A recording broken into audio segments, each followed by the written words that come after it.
Okay, ready to go? Yep, we're live now.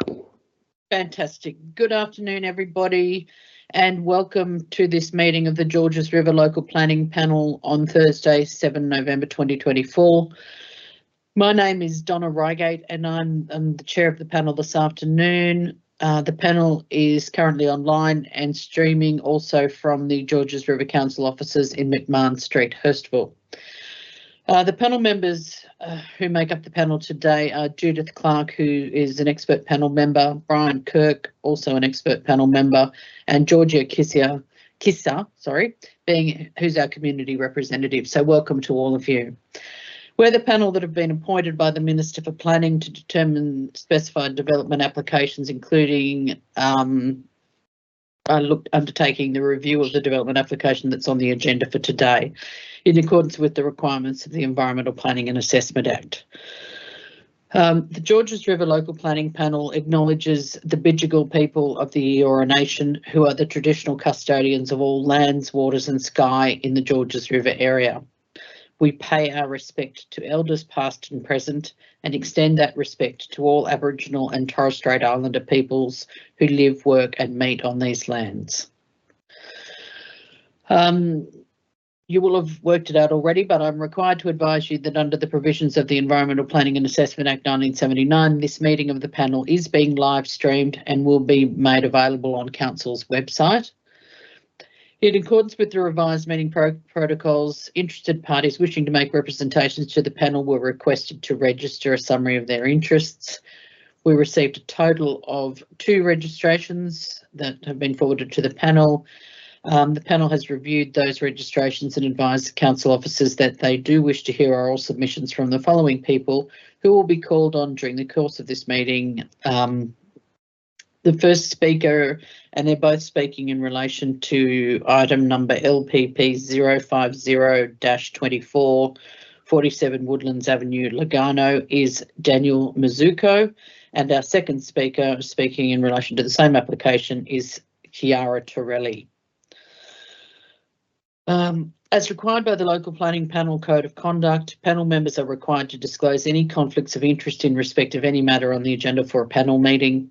The relevant forms as prescribed by the New South Wales Department of Planning have been completed and are tabled for council to be included in the online minutes of the meeting. No panel member has disclosed any conflict of interest in any matter on today's agenda.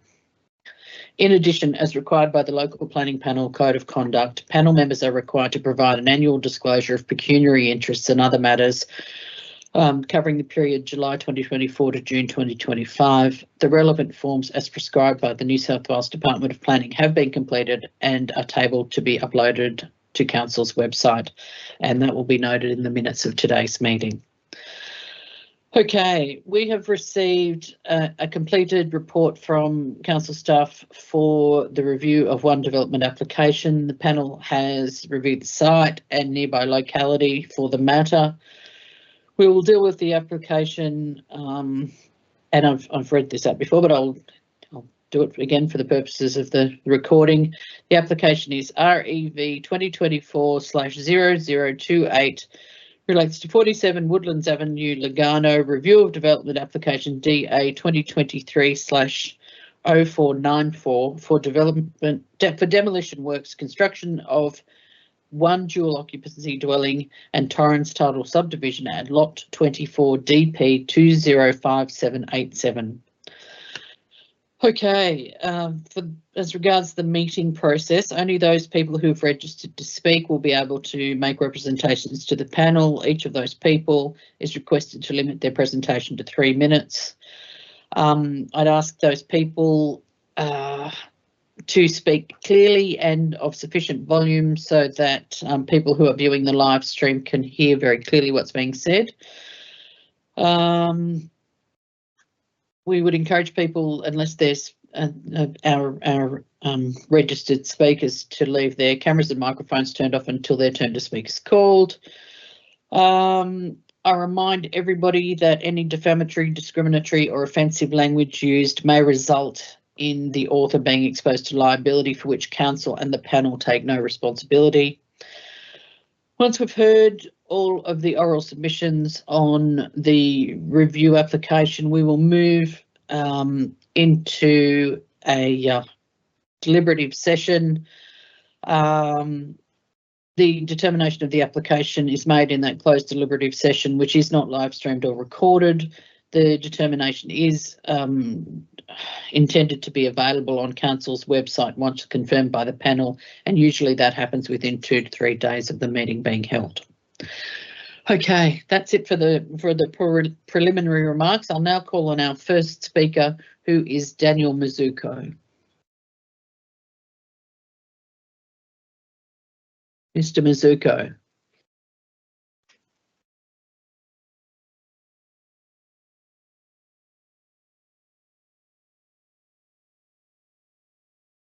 There we go. Hello. Nice to Hi. see everyone. Okay. Let me know when you're ready and I'll get started. I've just got a little script. It's easy. Yep, ready to Cool. go. All right. Hi, everyone. The assessment that forms part of today's agenda includes an additional 6 reasons for refusal beyond the original determination. I discussed these in detail with the PDF submitted. But briefly, 2 of these are related to the RFS concurrence, which has since been resolved, namely 1, no BFSA, and 2, insufficient essential services access. The following 2 reasons could be dealt with as conditions for approval. So 1, the landscape plan needs to be prepared by a landscape architect or AQF5 landscape designer. So this could be lodged prior to issuing a building certificate. However, the landscape officer's comments contain anomalies. We ask for confirmation that the correct information was actually referred to. 2, existing dual occupancy. This one was a complete surprise to us. So we respectfully request that in a change in use from the granny flat from dual occupancy to secondary dwelling be included as part of this DA. And the last 2 reasons are incorrect, being 1, missing vertical dimensions in RLs, and 2, an incorrect BASIX report. So there was one submission received which incorrectly claims the loss of solar access and views which I argue should be dismissed. So beyond this, there are 29 factual errors and many subjective comments throughout the report that make it difficult to pinpoint the non-compliances. I've listed these errors in the PDF submitted. So essentially, we're back to the original 2 points of contention, trees and lot width.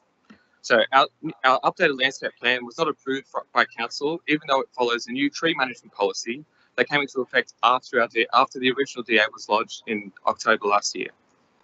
So Kiara will point out that on site there's currently 23 trees, with 1 falling recently to strong winds. The incident reduced the number of trees proposed for removal from 8 to 7. However, we're still committed to replacing 8 trees at a ratio of 2 to 1. So again, we stress that the trees proposed for replacement are 1, north of the foreshore building line, within the footprint of a compliant dwelling, common species that are in poor condition, and sit below the height of the retained canopy. So the new dwelling has been architecturally designed to be screened by the retained trees to the south of the footprint and to harmonise with the natural beauty of the foreshore. This aligns with the foreshore locality control and is not an overdevelopment. So we urge you to accept our clause 4.6 variation request. The lot width is not a result of the development. It is existing and won't impact the streetscape. There are also some incongruities as to the minimum lot width, which potentially brings the variation down from 51% to 21%. So to conclude, the site is over 2,000 square metres and is zoned R2. We have done all we can to comply with the planning controls and constraints of a long and narrow lot in the FSPA. We have respected the FBL, and whilst there is some tree replacement, there is no net loss in canopy. In fact, the resulting canopy coverage is higher than the current LGA target, which sets a precedent not many lots can achieve. I trust that you will view this DA objectively, and if there are any specific questions, I'm the architect as well, so I can answer them directly. That's it from me. I've got my laptop here with the plans, but I wasn't sure how I'll be able to share screen if you've got questions. Yep. Sure we can work. Thank you very much, Mr. Mizuko. Members of the panel, do we have any questions for Mr. Mizuko, or shall we move on to Ms. Torelli at this point and then do any questions for both at the end? Happy with that? Yeah. Yeah, okay. All right, Ms. Torelli, please. Okay. Ladies and gentlemen of the council, thank you for allowing me this opportunity to speak to you today. I stand before you with a heart full of hope and a story that is deeply personal to my family and I. We bought 47 Woodlands Avenue in Lugano, August 21. A really ambitious buy, but with great hopes of my brother-in-law, his fiance, and my husband and I living here forever. From the very first moment we set foot on the land, we felt an undeniable connection. We could picture our children growing up together and creating memories with their cousins just down the driveway. But this journey has not been easy. Over the past 3 years, we have faced an emotional roller coaster filled with uncertainty and heartache. When we first bought the house, we never imagined we'd be here today, advocating so passionately for a piece of land that was zoned for housing, surrounded by homes that look exactly what we envisage for our own. We feel like we haven't been given a fair go by council. Each setback was a reminder of how important this home is to us all and how the future of our family is hung in the balance. We believe in exercising our right to build a home on this land, and we have dedicated many months, even years, to understanding the developmental control plan, local environmental plans, council's tree management policy, and state environmental planning policies. We have meticulously followed the guidelines to ensure fairness and transparency for both the council and the community. Our commitment has been unwavering, and we've engaged with numerous experts who share our vision and have provided promising insight into our plans for these forever homes. As we look ahead, we are eager to work closely with the council to find a solution that honours the characteristics of this lovely suburb. We recognise the importance of maintaining the landscape and integrity of our community. However, it does feel disheartened that while our other neighbours are able to build their dream homes, we find ourselves constrained despite our best efforts to comply with regulations. Our property has a total of 23 trees. Our plan involves removing only the absolute minimum of 7 trees which are required to build a conservative home. Just recently, one of the trees has fallen due to strong winds, raising serious safety concerns about the remaining trees, which we were told by council's own arborist consultant that they may fall tomorrow or in 10 years. We don't want to live in fear of being injured ourselves or injuring our neighbours due to these trees that have a high risk of falling. However, we are committed to enhance the natural environment, and of those 7 trees, we aim to plant an additional 16 trees, more than required, to improve the land's current condition, enrich the local ecosystem, and alleviate safety concerns. I want to emphasise how deeply committed we are to working collaboratively with the council to find a solution. We understand the importance of maintaining the character of our suburb, and we are dedicated to contributing positively to the neighbourhood, landscape, and safety of our surroundings. Considering the current housing crisis, the future of our family relies on this decision, and we truly believe that together we can build something that supports our young growing family and the values of our community of Lugano. Thank you. Thank you very much, Ms. Torelli. Members of the panel, do we have questions for either of our speakers? One question, Mr. Mazzano, the first speaker. Did I hear you correctly that you're proposing that the application be amended today to include a change of use of the dual occupancy on the waterside lot to a secondary dwelling? Well, we've spoken with our town planner, and to our understanding, it could be quite effectively implemented as a condition of the approval. So currently it sits below 60 square metres. It's an existing dwelling, and to our understanding, it was a secondary dwelling, not a dual occupancy. I think it was back in 1993 when that was actually built, where there was no such thing as an actual secondary dwelling. So in our people, in I think most people's view, it fits today's definition of a secondary dwelling, not a dual occupancy. So it doesn't have the requirements for a dual occupancy, but it does for a secondary dwelling. So okay. I think either way would be put forward as a secondary dwelling. It's open to the panel to accept that request or not. And if we don't, we're not required to give any reasons why we don't accept that request. But can I just say, you've taken advice from your town planner. Has he advised as to whether or not that secondary dwelling satisfies all the requirements of council's DCP? Yeah, so currently it's an existing building. So the main control would be the 60 square metre max limit. I think there might be a few improvements we need to make in terms of the stairs. I think that was about it. That's all he said. What was I going to say? Lost me now. Yeah, that's it. All right, thank you. Thanks, Donna. Yeah. Okay. Anybody else? Just one question from me. Do I understand that, Mr. Mazzulo, that you've taken carriage of the landscaping plan?